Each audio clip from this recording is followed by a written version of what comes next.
Décédé le 3 octobre 2021 à l'âge de 78 ans, Bernard Tapie aura pourtant marqué cette année 2023. Après la série Netflix et la sortie du livre Bernard, la fureur de vivre, de Dominique Tapie, un habitant d'Aubagne, dans les Bouches-du-Rhône, a décidé d'honorer sa mémoire de manière inattendue, et ce pour un anniversaire bien particulier, d'après ce qu'a indiqué Le Parisien ce mercredi 22 novembre.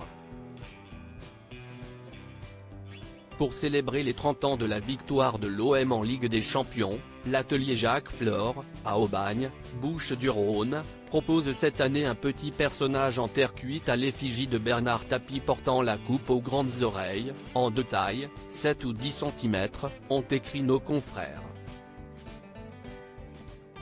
L'ancien propriétaire du club a donc cette année un santon, figurine traditionnelle de Provence, à son effigie.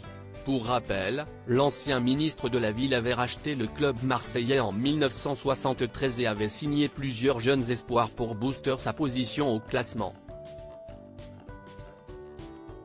De 1989 à 1992, l'OM a ainsi remporté 4 titres de champion de France et disputé 2 finales en Ligue des Champions, dont celle remportée contre le Milan AC le 26 mai 1993.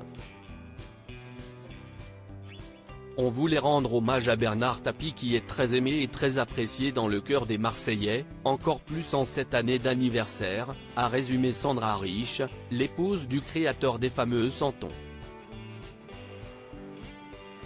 Après les santons de Jean-Paul II, Marcel Pagnol ou encore Paul Bocuse, celui du mari de Dominique Tapie, valant 24,90 €, rejoint donc les personnages la Vierge Marie, Joseph et les rois mages dans les crèches de Noël, et ce avec l'accord de la famille de l'ancien président de l'OM.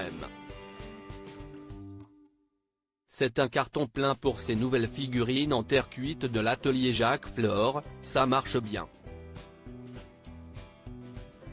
On en avait déjà vendu via le site internet. Si les clients les plus traditionnels ne le mettront jamais dans leur crèche, d'autres aiment bien avoir la nouveauté de l'année, a poursuivi Sandra Riche, révélant au passage que plus de 800 santons ont été vendus. Tapie est vraiment important ici, les gens le remercient pour ce qu'il a fait pour la ville, même si ailleurs on ne l'aime pas. Finalement, c'est un peu normal qu'il finisse dans la crèche, chez les gens, maintenant qu'il n'est plus là. Ça prouve qu'on ne l'a pas oublié, a souligné Jean-Pierre, un acheteur. Supérieur à Bernard Tapie, qui sont les membres de sa famille ? Dominique Tapie a chaleureusement donné son accord. Déjà interviewé par la Provence en mai dernier, Philippe Riche avait donné quelques explications sur les santons de Bernard Tapie, habillé de la tenue qu'il portait le jour de cette victoire mémorable. J'ai voulu représenter Bernard Tapie au moment du sacre. Un souvenir inoubliable pour beaucoup. Et d'assurer qu'avant de lancer ce projet, le gérant a dû demander la permission à Dominique Tapie d'utiliser l'image de son défunt mari, elle l'a chaleureusement donnée, avait-il assuré. Crédit photo, Franck Fernandez Nice Matin.